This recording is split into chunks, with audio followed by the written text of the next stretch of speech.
জমিনের মধ্যে সব থেকে দামি কিতাবের নাম কি? জোরে বলেন, আরো লাহে বলেন, আরো আস্তে বলেন, কোরআন।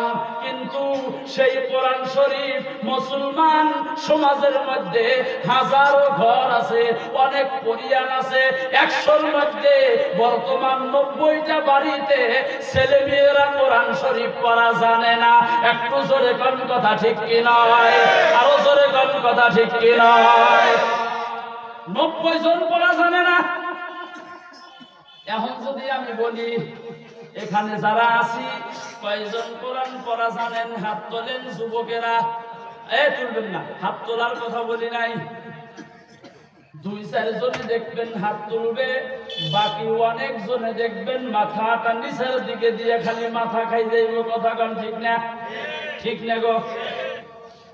কথায় কথা আসে, মক্তনে ওঠে ঘি, আঙ্গুল বেহা না করলে বলে ঘি উঠান যায় না। কথাটা বলাই রাখতেছে, বলবো কি টাইম দিবেন?